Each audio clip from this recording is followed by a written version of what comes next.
today's anonymous data may be tomorrow's de-anonymized data. Hello, everyone, and welcome to Caveat, the CyberWire's Law and Policy podcast. This episode is for September 16th, 2020. I'm Dave Bittner, and joining me is my co-host, Ben Yellen from the University of Maryland Center for Health and Homeland Security. Hello, Ben. Hello, Dave. On this week's show, I have the story of adult websites and their reaction to deepfakes.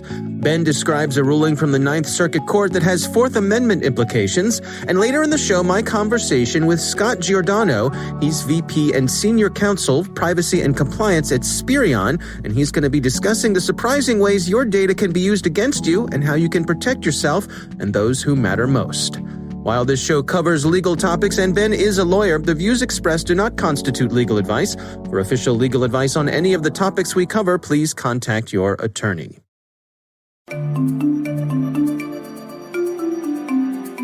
And now a few thoughts from our sponsors at KnowBefore. What do you do with risk? We hear that you can basically do three things. You can accept it, you can transfer it, or you can reduce it. And of course, you might wind up doing some mix of the three. But consider this. Risk comes in many forms, and it comes from many places, including places you don't necessarily control. Many an organization has been clobbered by something they wish they'd seen coming. So what can you do to see it coming? Later in the show, we'll hear some of KnowBefore's ideas on seeing into third-party risk. All right, Ben, let's kick things off with some stories this week. You've got an interesting one. What do you have for us? Yeah, so a major court case came out last week relating to the now defunct call detail records program. I feel like a broken record on this because I know we've talked about it ad nauseum, but we keep getting these new news developments, and I don't want to leave our listeners hanging. So I'll give as brief a background as possible. We had this phone metadata program where the federal government, as a matter of course, was collecting nearly all domestic phone records, the metadata. So who made the call, who received the call, the duration of the call. This was authorized pursuant to the USA Patriot Act, Section 215. It was one of the programs uncovered by Edward Snowden. Congress got very angry once this program was uncovered, at least how the program was being carried out at the time, so they essentially ended it. But before they ended it, somebody had been arrested, potentially based on evidence obtained through this call detail records program. And that person was named Basali Saeed Moalin, and he is the subject of this Ninth Circuit case. So he is a Somalian immigrant, came to the United States and was accused of providing material support to a terrorist group or an alleged terrorist group in Somalia. And some of the evidence that was used, particularly in later stages of the investigation, was from these call detail records. After the NSA and the FBI did some investigative work, they found out that his phone number was making calls to a suspected terrorist overseas. And so that was at least part of the reason why he was arrested and convicted. He was actually, the original conviction was 7 years ago. For a bunch of procedural reasons, it took until 2020 for the case to be resolved. So what we got from the Ninth Circuit is that the phone metadata program, as it existed prior to 2015, is very likely to be unconstitutional. They did not make a definitive ruling because they said that it wouldn't really have mattered whether this evidence was suppressed or not, because the conviction would have been upheld even absent this evidence. But they did muse at length about the constitutional problems with Section 215 in the phone metadata program. And that's the first time a court at this level has really grappled with the constitutional issues. We've seen district court cases that have done so at the lower level, and we've seen appeals court cases that have made rulings on narrower grounds, such as standing and whether the statute itself authorizes this type of collection. But we've never seen courts go deeply into the constitutional issues here. And that's what the court did here. So to sum it up really briefly, the precedent case for all metadata is Smith v. Maryland, which applied what's called the third-party doctrine to electronic communications. Mm-hmm. Basically, what that decision held is that if you voluntarily convey information to a third party, like a phone company, you forfeit your reasonable expectation of privacy, and therefore you don't have any Fourth Amendment protection. Now, that case was about a single individual in a local police department that placed a pen register that recorded the numbers that that individual dialed. Obviously, technology has changed significantly since 1979 when this case was decided. And what this court is saying is technology has changed in such a sufficient manner that we can no longer use Smith as precedent when we're talking about bulk metadata. That metadata reveals so much more now than it did back then. And they give some examples. They also cite some other cases, including from the Supreme Court, where justices have talked about how much information, private information, you can glean from this type of bulk metadata. So in the view of this court, when you look at the totality of the circumstances, they think that the Smith precedent should not apply in situations like this. In their view, this program is very likely unconstitutional. And if it still existed today, it's possible that we'd see it struck down by the Supreme Court or by the Ninth Circuit itself. So certainly a landmark decision. Now, since the program has already been done away with, I mean, is this kind of a period on the end of that sentence? Yeah, I feel like this is the final nail in the coffin of the Section 215 program. We had already had both the NSA itself and all sorts of intelligence experts saying that this was largely an ineffective counterterrorism program. I know we've talked about this, that phone metadata is just not that useful of a tool anymore. Maybe it was back in the ancient days of the 2000s. But, these days people communicate via secure applications. Nobody makes phone calls. I call my parents, and that's about it. Right. So it's just not that effective of a counterterrorism tool. And from what the court is saying here, the fact that it's ineffective means that you can't justify the invasion of privacy. So I think this really is the proverbial death knell for this program. I don't think it was going to come back as it existed prior to 2015. I don't think Congress was going to reauthorize it to that extent. But I think this just sort of puts the icing on the cake. Yeah, interesting that on Twitter, Edward Snowden himself was crowing about this, sort of raising his flag as a victory. Yeah, he was doing a little chest thumping. And you know what? Whether you like Snowden or not, I think he deserves his chest thump here. I mean, the only way we know about the existence of the Call Detail Records program was because of the Snowden leaks. And it really did cause dramatic change, both in Congress and among the courts. So it was a success for the country. I mean, I think Snowden has his own motives. He thinks, maybe Donald Trump will pardon me now that this program has been shown to potentially be unconstitutional. I've been vindicated. But he certainly has a right to claim some victory here.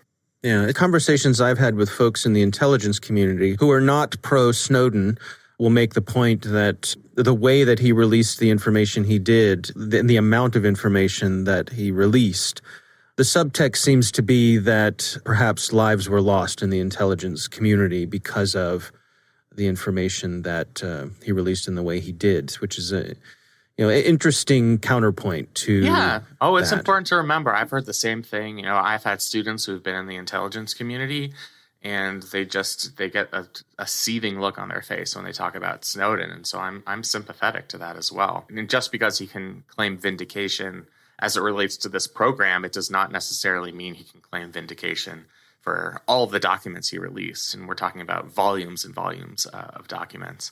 I wanted to touch on one other thing about this case quickly, if I could. Sure. The Ninth Circuit also said for the first time that the government has to give notice to potential criminal defendants that they've used this type of surveillance technique. Previously, courts have said, and Congress has said, that notice has to be given to criminal defendants when a warrant has been issued, or in the intelligence context when there has been a FISA warrant or an authorized FISA search. But never has this notice requirement been applied in situations like this, where there has not been a warrant, no warrant was issued here, and when it was very unclear in the first place whether this was even a Fourth Amendment search to begin with, particularly if you believe the precedent from Smith v. Maryland. So that might be the biggest tangible impact of this case, that we have for the first time a court saying that when some sort of foreign intelligence technique is used, even if a warrant is not obtained, the defendant has to be given notice of this type of surveillance so that they can attack it at trial. And a lot of legal scholars, including our boy, Mr. Oren Kerr, have already written on this and talked about the broad implications and what this means going forward. So just certainly something to look out for. That's something I don't think people were expecting to see from this case. And, now, at least in future proceedings at the Ninth Circuit, you're going to have this type of surveillance revealed, even if it does not emanate from a warrant to criminal defendants or terrorist targets. All right. Well, interesting developments for sure. And I'm going to pivot now and go from the important topic of constitutional law to porn. Talk about yes, and they're both adult subjects, but just in very different ways. That's true. Yeah. I suppose. This is a story from Wired. Written by Matt Burgess over at Wired UK, and the title of the article is "Porn Sites Still Won't Take Down Non-Consensual Deepfakes." And it's the deepfakes angle here that I think is particularly interesting for us. And the reality is that you have these porn sites online, which are very popular, of course. Some of the most popular sites on the internet, period. And I guess a lot of them allow people to upload videos. And more, the problem is that people are uploading deepfakes, which is, for those who, just a quick review, deepfakes are when you're able to use computer technology to map the face of one person onto the body of another person. And the software has gotten to the point now where it's very convincing and easy to do, so it doesn't cost a lot of money, doesn't take a lot of time. Our computers have gotten so powerful and so fast that this is not out of reach of the folks who set out to do this sort of thing. And so the issue is that many of these porn sites, well, they make money off of people watching the videos. The videos are surrounded by ads and so on and so forth. So they're interested in generating page views. And so if people can log on and see these deepfakes that may involve their favorite celebrities. They mention folks like Emma Watson, Natalie Portman, Taylor Swift, and that generates page clicks. And evidently these sites are slow to take down the videos, and that has a lot of people upset that there really isn't a legal framework here to speed this up. What do you make of this, Ben? Yeah, I mean, to me, it's a sad story in a lot of ways. I mean, it's very exploitative of the individuals who are depicted in deepfakes, and that's obviously the biggest problem. Right. But just the fact that you have all these, and it's generally guys, who have sad enough lives that they need to fantasize about their celebrity crushes, and the technology exists that they can do so in pornographic videos is just kind of depressing to me. But yeah, I mean, the lack of legal recourse here is very problematic. There are a few potential avenues. So you can file a defamation suit. That's generally not going to be successful when we're talking about high-profile celebrities, just because they're in the public eye. There's a more stringent standard in terms of protecting First Amendment rights when we're talking about people who are very public figures. It might work, in some of the more extreme examples where you have not, celebrities who are being depicted, but non-celebrities, even people like YouTube stars, young YouTube stars. You might have a better defamation case there. And there are some other causes of action. They're generally not successful. They're very onerous. You'd have to have a good attorney to be successful. So you're really kind of out of options if you're being depicted here. It is very exploitative. It does hurt a person's reputation, and that's just sort of the least of the problems there. Yeah, and it's not fast. The good thing for these sites to do would be to err on the side of, if someone complains about a user-submitted video, it just take it down. It comes down quickly. Right. And then figure it out later. Let people argue or duke it out while the video is not online anymore. If there's ever an area to err on the side of caution, well, this would be one of them. Yeah. Another thing I worry about related to that point is once it goes up on one site, then you start to get into darker areas of the web where they might not be as amenable to requests to take down this information. And so these videos can spread like wildfires. I hate to use that metaphor given what's happening in my home state right now. But these videos can spread very quickly. So it's not just the high profile websites that they mention here. It's that, it can end up in some of the darker corners of the internet. Yeah. I was curious to see what was going on in terms of policy and legislation. So I was doing some digging around, and I found an article from the folks over at Malwarebytes.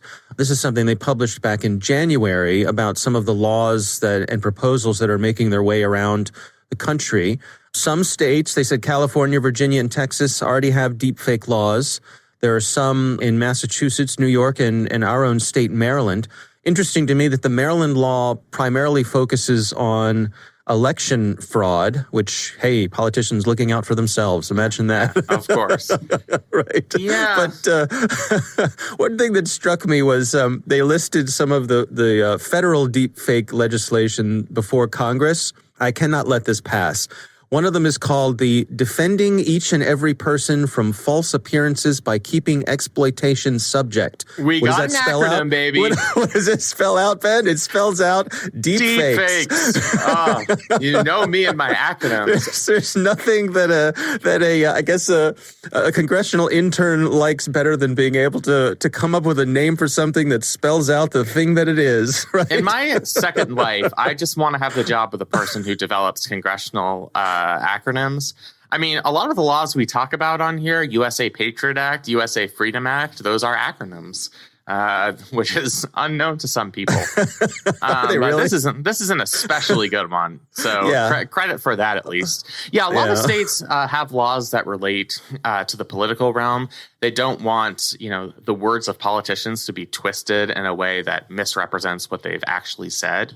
So there's that viral video that went around a couple of years ago of, I think it was Key and Peele did a sketch where they made it look like they're using deepfake technology, made it look like Obama was saying something that he never actually said. And it was really well done and very effective. And I think, that's a major fear that could interrupt our political process, especially when you have malicious foreign actors who would benefit from doing such a thing. So, because the technology is easy to use and it's cheap, it certainly could allow fake political information to get out there. That's a very serious problem. I think just as serious is the exploitative nature of deepfake pornographic videos. So I think it's incumbent upon states to address both problems. And it seems like some of them are sort of starting to get there, but we're still in our very early stages. Yeah, and it seems as though when these things do come up for vote, it seems like they get broad bipartisan support. Everybody seems to be on board. Yeah, absolutely. My philosophy is eventually everything becomes polarized. But at least for right now, You're not the least bit cynical, are you, Ben? I'm not cynical at all. But you know what? On the positive side, at least for right now, I do think there really is bipartisan support for doing away or just at least giving a cause of action for the individuals who are depicted in these videos. So I guess that's one positive to draw away from this. All right, well, those are our stories for this week. We would love to hear from you. If you have a question for us, you can call in. It's 410-618-3720. You can also send us an email to caveat@thecyberwire.com. So let's return to our sponsor, KnowBefore's question. How can you see risk coming, especially when that risk comes from third parties? After all, it's not your risk until it is. Here's step 1. Know what those third parties are up to. KnowBefore has a full GRC platform that helps you do just that. It's called KCM, and its vendor risk management module gives you the insight into your suppliers that you need to be able to assess and manage the risks they might carry with them into your organization. With KnowBefore's KCM, you can vet, manage, and monitor your third-party vendors' security risk requirements.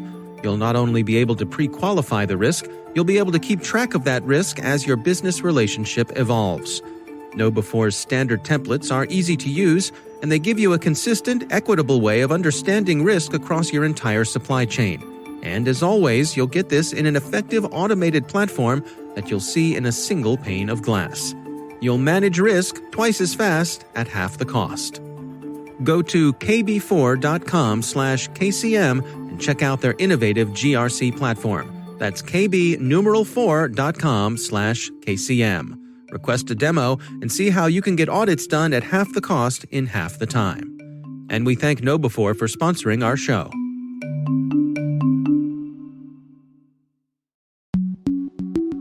Ben, I recently had the pleasure of speaking with Scott Giordano. He is VP and Senior Counsel for Privacy and Compliance at Spirion. And our discussion centered on some of the ways that your own data can be used against you, as well as ways you can protect yourself. and your loved ones. Here's my conversation with Scott Giordano.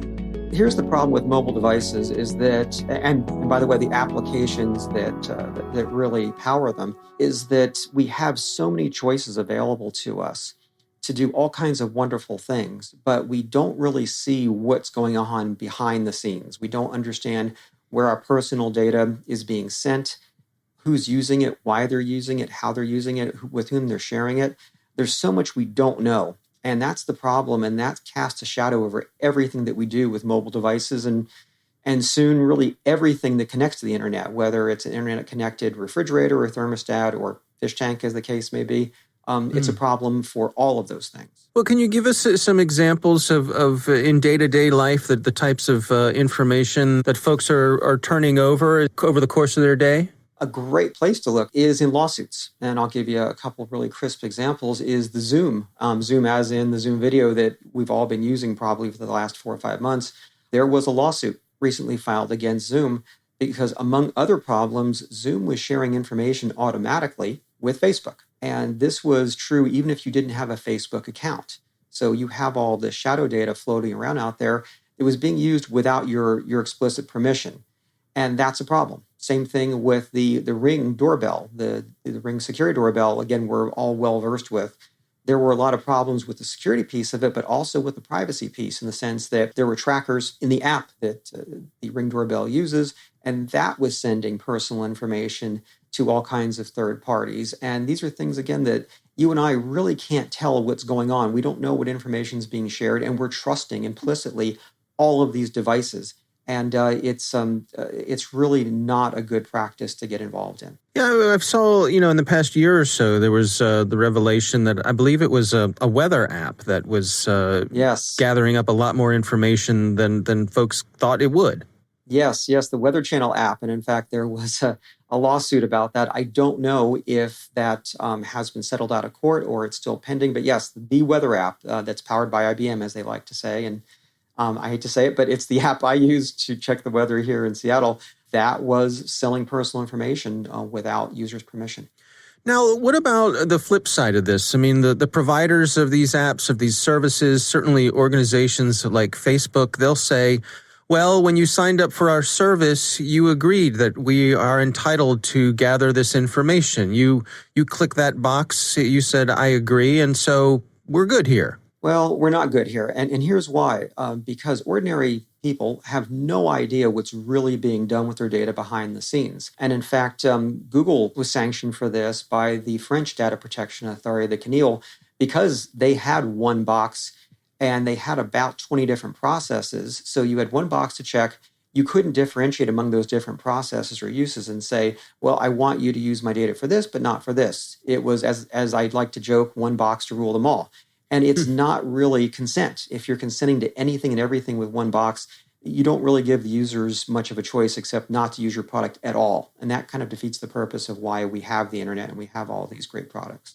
Have we seen any meaningful shifts in this? I mean, with things like GDPR, with CCPA out of California, are they really moving the needle? They are. And I've worked on many projects getting ready, in fact, for GDPR, and it really changed the culture, it changed the dynamics of these organizations where they had to, perhaps for the first time, think about what personal data they had, what they were doing with it, with whom they were sharing it, how they were using it, all these questions. And this is something that traditionally you haven't really had to answer except if there was a breach and there was some kind of exfiltration of data. Then the question is, well, what did we have and what were we doing with it? And that doesn't really bode well whenever there's an investigation by an authority and they ask you why you had the data and you can't tell them. And that was one of the problems with the Equifax case in the UK. When the UK Data Protection Authority asked them about why did you have certain data, they couldn't tell you. And so that was not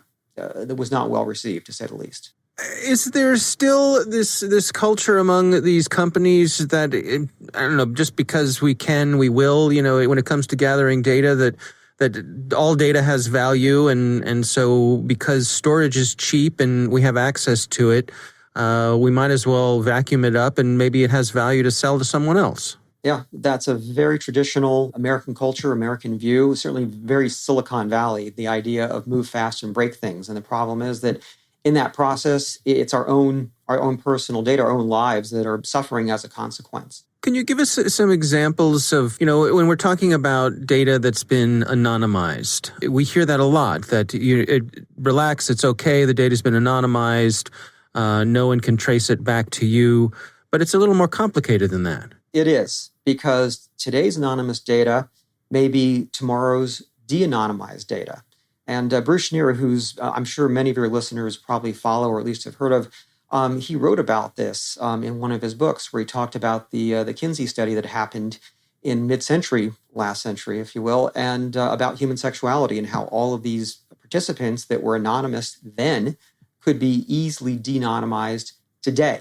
And so it really raises a larger question. If your study that you're doing today on human sexuality is anonymous, but next week, next year, a data science breakthrough happens and suddenly everyone's de-anonymized, how does that change the dynamic? And I don't think that, unfortunately, everyone's thinking about this.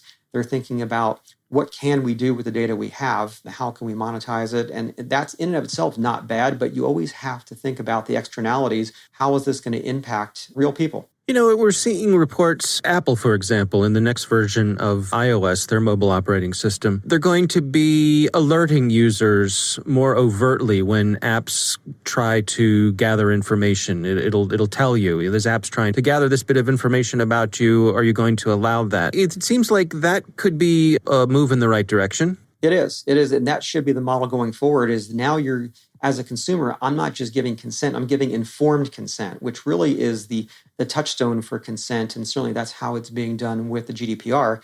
Consent under that regulation has to be informed. People have to know what they're consenting to. So yes, this model that Apple is doing is great. I think it's long overdue, but I'm glad that they're doing it. Do you think we're going to see that going forward? I mean, is it possible that companies will see embracing privacy as a competitive advantage? I do. I see popular companies, again, like Apple, using that as a marketplace competitive advantage. Unfortunately, there are plenty of companies out there, though, that see your data as the whole reason why they created the app or the device.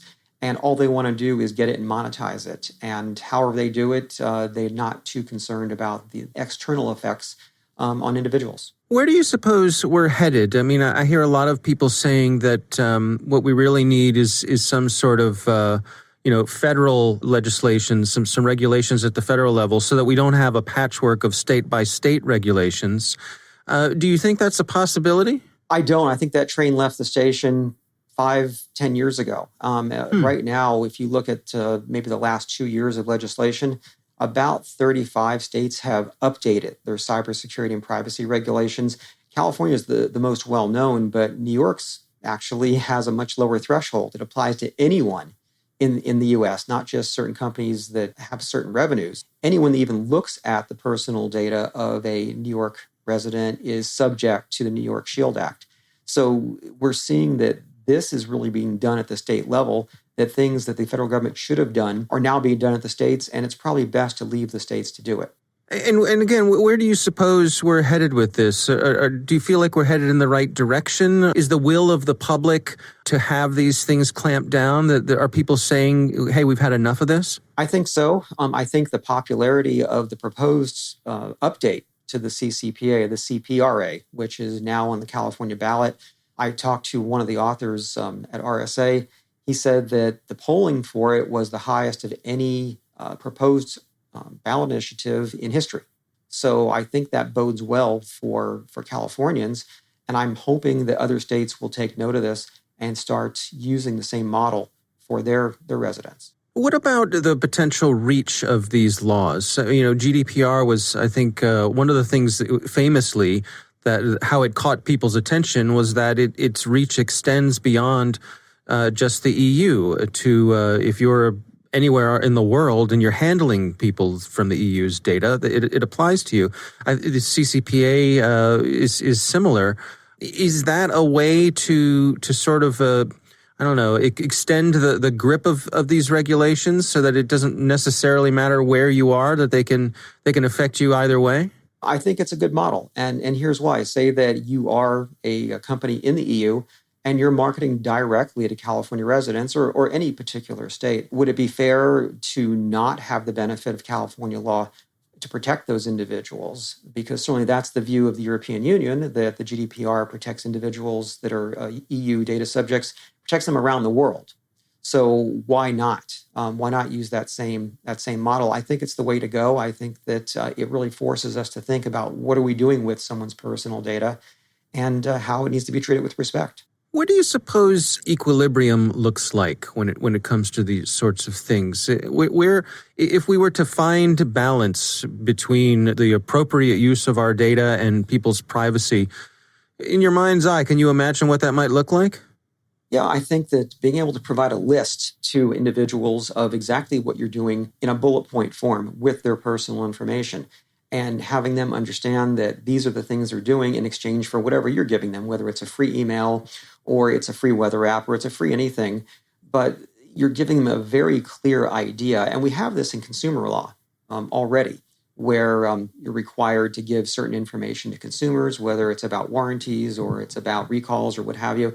Same thing for personal information. There should be an information sheet that gives you a very concise view of exactly what's being done with your data. And that's something that should be available at any website, or if it's an app, going to the About section of the app and finding out exactly what the limitations are. But that should be something that's just issued with every device or every app. That way you understand exactly what you're getting yourself into. What about providing some sort of granularity to the users to be able to go through some sort of menu and say, hey, I'm willing to share this, but this is off limits, and perhaps I'd even be able to pay a monthly fee to run the version of, let's say, Facebook, for example, that isn't gathering all my information. I think that is a great way to go. The problem is it requires some effort on the part of end users, and I don't know if they're willing to tolerate the effort. I think for folks like your audience, they'd certainly be willing to go and check the boxes that they want to apply and say, fine, I'll pay for the rest, but I'll view your advertisements, I'll allow you to use my data, etc. And so it really gives you a lot of control. On the consumer side, you have to put in some effort to really understand what your data is being done with and what you can do to protect yourself. So it's incumbent upon consumers and not just the vendors of the smart devices or the apps. Looking at it from the other side of things, for the organizations that may be gathering data, I mean, what sort of insights do you have for them? How should they be viewing, how should they be respecting the data that they're gathering? I think the first thing to remember is that you're gathering data from real people, not from machines or other things like that. At the end of the day, there's a real person behind that data, and what you do with it has an impact on their lives. I think that, unfortunately, individuals tend to get involved in things on the internet that are just terrible for personal data, but there's no stopping these folks. And I'll give you a great example that I'm still shocked 5 years later, the whole Ashley Madison hack that happened. The idea that, and for the benefit of your listeners, this was a website, an aficionado website where you could go on and allegedly look for someone to have an affair with. Okay, so put aside whether that's a smart idea. The idea that data is not going to get monetized, it's very naive to think that organization is not going to do something with that data. And that may be the whole business model, is to get that data rather than any kind of a fee that you may be charging every month. And also the idea that perhaps the people that set that up are not just a bunch of business people. It could be an intelligence agency. It could be a crime ring. I mean, there's no end to it. But consumers have to take a little more responsibility on what they're getting involved in on the internet. And we're still seeing the repercussions of that hack today, where people are being blackmailed and so forth. So it's on the consumer side to be skeptical and to be maybe a bit cynical, like a privacy lawyer, and not just on the side of the app developers. Yeah, I think a lot of us feel a little let down, when things started moving online, when retailers and many of the businesses and services that we use went online, there was kind of this hopeful promise that, hey, this is going to be great for everybody. You're only going to see ads for things that you're interested in, and we're not going to waste your time with ads for things that you would never purchase. And to a lot of us, that sounded like a great idea. But it seems as though we've gone way beyond that, where, how many of our friends and family now, they talk about how so many of their interactions are just creepy, where they feel as though I had a conversation with someone about something, or I did a little bit of searching for something online, and now that search or that conversation is following me around, and I feel like I'm being pestered to buy that thing no matter where I go online. It's frustrating, especially if you've already bought the thing in question and it still folls you around, which drives me bonkers. So I don't need a second car. Yes, or second a lot of things. This drives me bonkers because sometimes it'll follow you from years ago. It just seems like that there's a certain degree of either laziness on the part of advertisers or inability to really fulfill that idea of precise targeting. I would love to get ads that really understand what I'm looking for, but there's not a lot of intelligence or thought behind these ads, and it escapes me why that's the case. If you're going to ask for my personal data, at least do something smart with it. But in fact, they're just doing the same stuff that we've been seeing for the past 10 years. And so I think it's incumbent upon the advertising industry, which is this entire invisible industry. Very few people really understand how that ecosystem works for internet advertising. They need to step up to the plate and say, how can we make ads, which support a lot of things that we have, how can we make the ads a little more of a better fit and a little less creepy and intrusive? Because I agree, there's a fine line between, hey, that's spot on, and wow, how did they know that? That is not cool. And I think we've all had those moments. What's your advice for folks out there who want to take a more active role in protecting their privacy? Do you have any tips for some of the ways they can best go about that? Well, first is a healthy dose of cynicism, that if you're getting something for free, that there's going to be data of yours that's going to be sold. And it may come from things that you didn't expect. We talked about the Weather Channel app earlier, but certain things that are they're gaining, shall we say, notoriety in a negative way. Perhaps they're very common that people and even children participate in. And now we have stories that data is going to be sold or shared with the Chinese government, et cetera. You really have to have a very cynical view of everything that is on your phone. And in fact, if we all pull out our phones right now and look at the 100 or so apps, how many of those do we really use? We maybe use 10 at the most. Why not get rid of things you're not using? With things that have your personal information, but you're not getting anything out of them. You downloaded it once, you played around with it, and you forgot about it. I think that kind of a very proactive, if I don't need it, I'm getting rid of it viewpoint is the best way to go with this. And that's great for apps and for mobile devices, but think about everything else we have in our lives. All the Internet of Things, routers, they're one of the worst offenders. It's not easy to update a router to make sure you have the latest security. So that's a problem in and of itself beyond just having our personal data taken from an app and having apps talk to one another when they shouldn't. You have this whole other issue of how do you get these devices to make sure that they understand what you want out of security. All right, Ben, what do you think?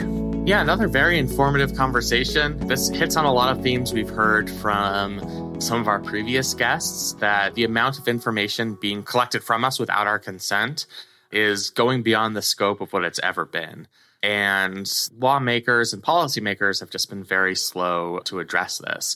I think one positive I took away from the interview is the long arms of the European Union and California have really started to effectuate change in this area, which is good, especially in the absence of federal action. And Scott seemed to think that this is something that can be done at the state level. I still would prefer, I think, from a compliance perspective, to have federal privacy legislation just so you can have some level of uniformity. But definitely a really interesting interview, and was very glad to hear from Mr. Giordano. We want to thank this week's sponsor, KnowBe4. If you go to kb4.com/KCM, you can check out their innovative GRC platform. That's kb4.com/KCM. Request a demo and see how you can get audits done at half the cost in half the time. We'd like to thank all of you for listening. That is our show. The Caveat podcast is proudly produced in Maryland at the startup studios of Data Tribe, where they're co-building the next generation of cybersecurity teams and technologies. Our coordinating producers are Kelsey Bond and Jennifer Iben. Our executive editor is Peter Kilpie. I'm Dave Bittner.